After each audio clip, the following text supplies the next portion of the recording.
Bismillahirrahmanirrahim. Alhamdulillah, hari ini kita akan sambung mata pelajaran solat. Okey, kita masih lagi dalam pelajaran solat. Okey, untuk hari ini kita akan belajar berkaitan dengan sunat hayat. Yang lepas saya dah terangkan tentang sunat ab'ad. Okey, sunat hayat adalah perkara sunnah dalam solat. Sekiranya ditinggalkan, tidak perlu sujud sahwi.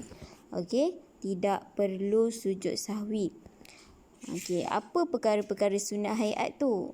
Okey, kita akan lihat sama-sama perkara sunat hayat yang ada 14. Okey, yang pertama adalah mengangkat tangan. Perbuatan ketika takbiratul ihram iaitu mengangkat kedua belah tapak tangan menghadap kiblat.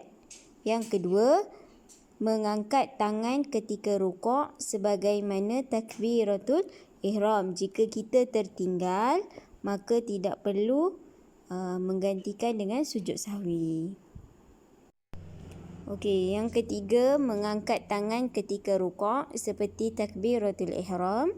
Yang keempat, mengangkat tangan ketika bangun rakaat ketiga seperti takbiratul ihram.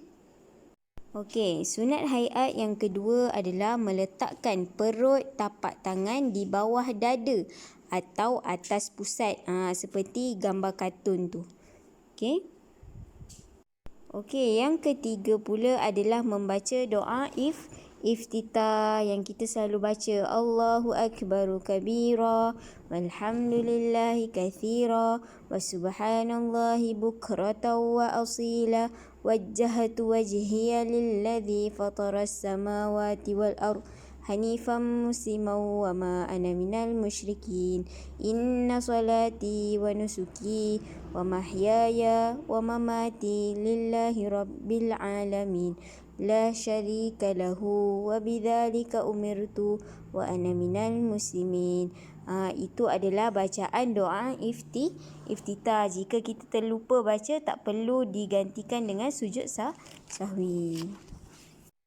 Okey, yang keempat pula adalah membaca ta'awudz. Okey, apa itu ta'awudz? Bacaan ta'awudz adalah a'udzubillahi minasyaitonirrajim. Okey, dalam bacaan jika tertinggal, kita tak perlu sujud sahwi. Okey, yang kelima, menyaringkan bacaan Al-Fatihah pada rakaat pertama dan kedua pada solat maghrib, isyak dan subuh serta Jumaat. Okey, yang keenam, menyebut amin. Okey, selepas surah Al-Fatihah. Biasa kalau imam ataupun kita sendiri solat pun selepas habis Al-Fatihah kita akan baca amin. Betul kan? Jika kita tak sebut pun tak ada masalah, tak perlu sujud sahwi. Okey, yang ketujuh, membaca surah Al-Quran. Tak kisahlah surah apa pun, kita terlupa, tak perlu sujud sahwi. Okey, yang ke-8 adalah membaca tasbih ketika rukuk. Tasbih apa tu? Bacaan tasbih apa ketika rukuk?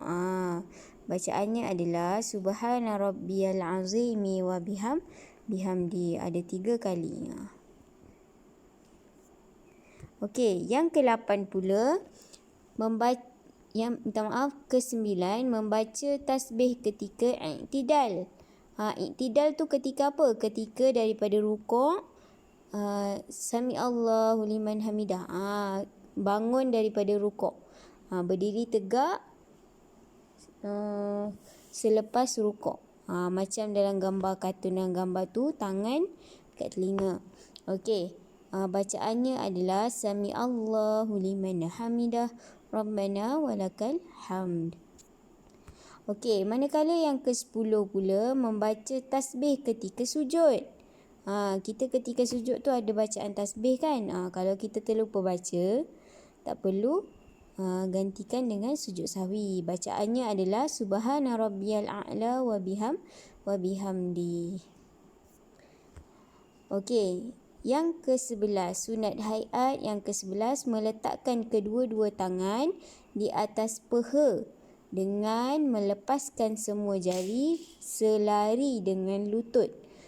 Dalam gambar tu, kalau boleh lihat dalam gambar tu, jika kita tak buat, tak letak tangan atas peha pun tak ada masalah. Tak perlu nak sujud sahwi, tapi letaklah tangan tu kalau terlupa tak perlu sujud sahwi. Okey, yang ke-12, duduk iftirash. Duduk iftirash ni ketika tahiyat awal dan duduk antara dua sujud.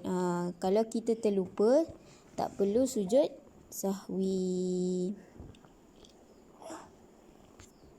Okey, yang ke-13, sunat hayat yang ke-13 adalah duduk tawrak ketika tahiyat akhir.